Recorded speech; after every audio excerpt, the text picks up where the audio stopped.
Tom Clark laid under the stone, destined forever to be walked on. Railroad Bill, a ghost on the tracks, a man and a myth with the wind at his back. Alabama scoundrels, wild and free, outlaws roaming from the hills to the sea. Pirates, bandits, and bushwhackers too. History's shadows come into view. Bloody Bob Sims with his prophets war, preaching fire through the devil's door. And Steve Renfro with the sheriff's star. Outlaw justice never strayed far.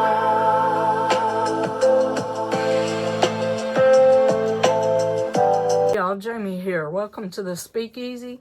Today we'll be going into Alabama Scoundrels, Outlaws, Pirates, Bandits, and Bushwhackers by Kelly Kazek and Will Elrick. And today we'll be talking about Bushwhacker Miles Johnson, Outlaw to the Union, Hero to the South. Alright, stay tuned. Okay, let's get started. Bushwhacker Miles Johnson. Outlaws come in many forms, and oftentimes the line that separates outlaw from upstanding citizen is blurred. This has never been more apparent than during the American Civil War, when outlaws on both sides of the Mason-Dixon Line were more often than not called bushwhackers. In the context of war, acts committed by bushwhackers were considered crimes by the opposing side. It is also fair to note that sometimes these bushwhackers simply took up arms to protect their communities. Such is the case with one North Alabama minister, who laid down his Bible to take up arms against Union forces he felt were harassing his flock. The pastor became so prolific in his abilities that he actually became known as Miles Bushwhacker Johnston, a name that struck fear in many a Union soldier occupying northern Alabama. Miles Eddings Johnston was born on July 26, 1823, to Oliver Campbell Johnston and Hannah Hall Buckley Johnston in Wilson County near Lebanon, Tennessee. He had a strict upbringing and was well educated, graduating from the Brush Creek Law School in Smith County, Tennessee, at the age of 16. Later that year, he became born again in the Methodist Church and began ministerial studies. In 1840, he was appointed as a Methodist preacher in the Smith Forks and Carthage areas. In 1843, Johnston married Susan Anna Ray, R-A-Y, no kin to W-R-A-Y, okay? And the couple would have 5 children, 3 sons and 2 daughters, before Susan's death in 1853. After Susan's death, Miles continued to preach while also raising his children and battling increasingly poor health. He would move his family to Madison County, Alabama, after hearing the area around Montesano Mountain had healing properties. In Alabama, Johnston met local widow Mary Hammer Finley and again fell in love. The two courted and then married on October 21st, 1859. Johnston worked as a Methodist circuit preacher, serving the Vienna, as we call it, Vienna, Larkinsville, and Madison circuits in Alabama, and the Fayetteville, Tennessee circuit. Before the beginning of the Civil War, Johnston was a Unionist who did not want the country to split. Even though many residents in Huntsville and Madison County area did not support the Union, they too were against dividing the country. The onset of the Civil War made those objections moot. Johnston, like so many others, took this turn of events in stride and decided to support his home state. While performing ministerial duties in Fayetteville in 1862, he ran afoul of the Union Army, which had moved into the area around Fayetteville after the Battle of Shiloh. On multiple occasions, Johnston tried to reach the churches on his circuit, only to be rebuffed by the Union military. Johnston was eventually threatened with arrest, so he returned home to Madison County, burning with a desire to fight to protect his followers. At the same time, Lemuel Meade of Jackson County, Alabama, had been recommissioned from the 50th Alabama Infantry to that of the cavalry captain. He was asked to recruit a company of partisan rangers to operate behind enemy lines in the North Alabama and Southern Tennessee theaters. The formation of this group was the perfect situation for Johnston, who could remain near his home and perform his ministerial duties while fighting to protect the rights of parishioners to worship. He joined the Rangers, and the unit quickly and quietly made a name for itself. Though through 1862, guerrilla fighters in Paint Rock, Alabama, continually harassed Union troops from the 3rd Ohio under Colonel John Beatty. The Union forces suffered 9 casualties from a sniper attack, and Beatty threatened to burn a house and hang a man for each of his soldiers killed. He then set the town ablaze and took 3 civilian prisoners. Reports say that the commander of the army in Huntsville, General Ormsby Mitchell, was pleased with Beatty's actions. The Union occupation of Huntsville was difficult and often bloody. The arriving Union forces had expected to find a strong pro-Union population in northern Alabama. Instead, General Mitchell's forces found a region deeply divided among Unionist and Confederate, slave and free, black and white. The counties south of the Tennessee River were notoriously Unionist. I had family that fought on both sides. I had family that fought, the Crawford family fought on both sides.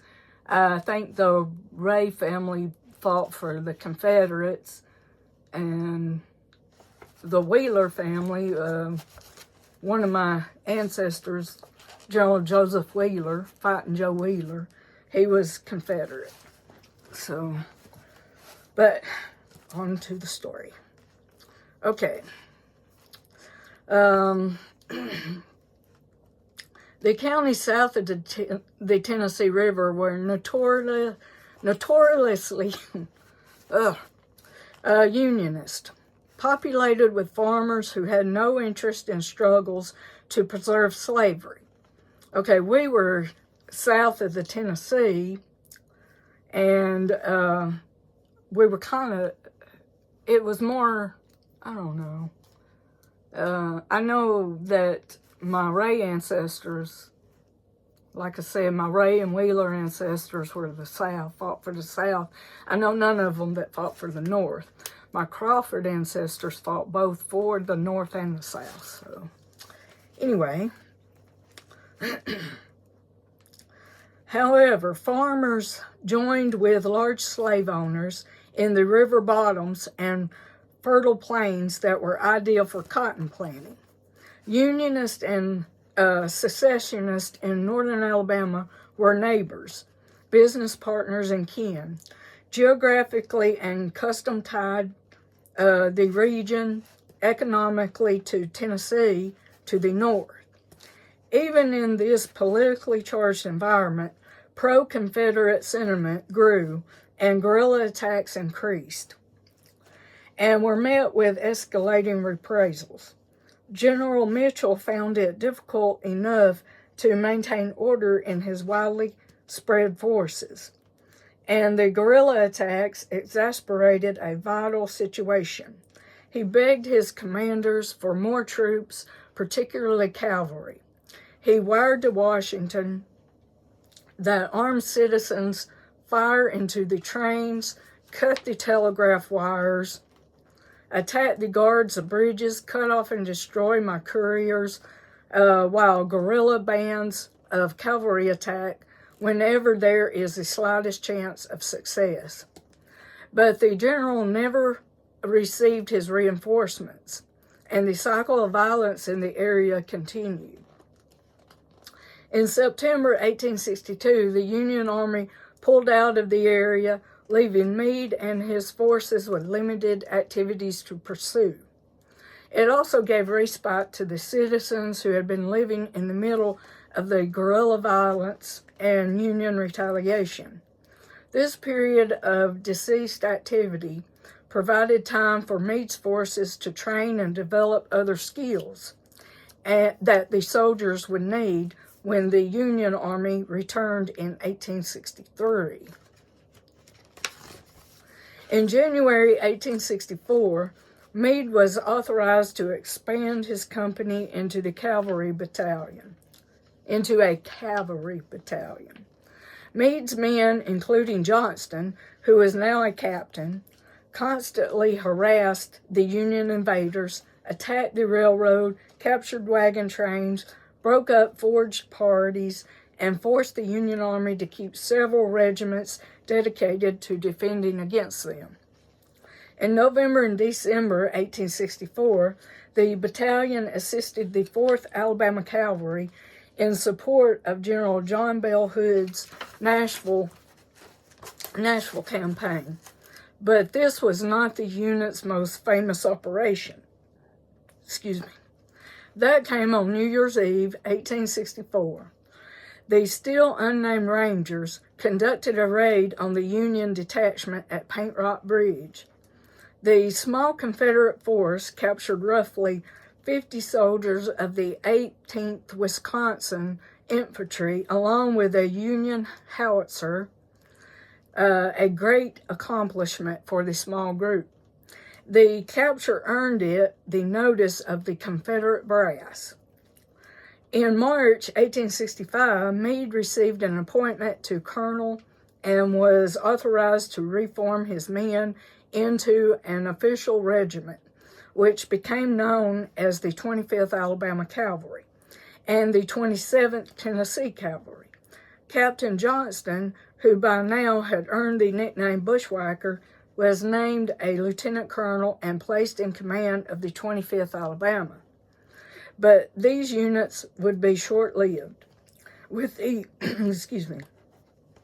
surrender of Lee's forces at Appomattox, Virginia, and the end of the Confederacy looming, Colonel Johnston was forced to surrender his men in Huntsville on May 11, 1865.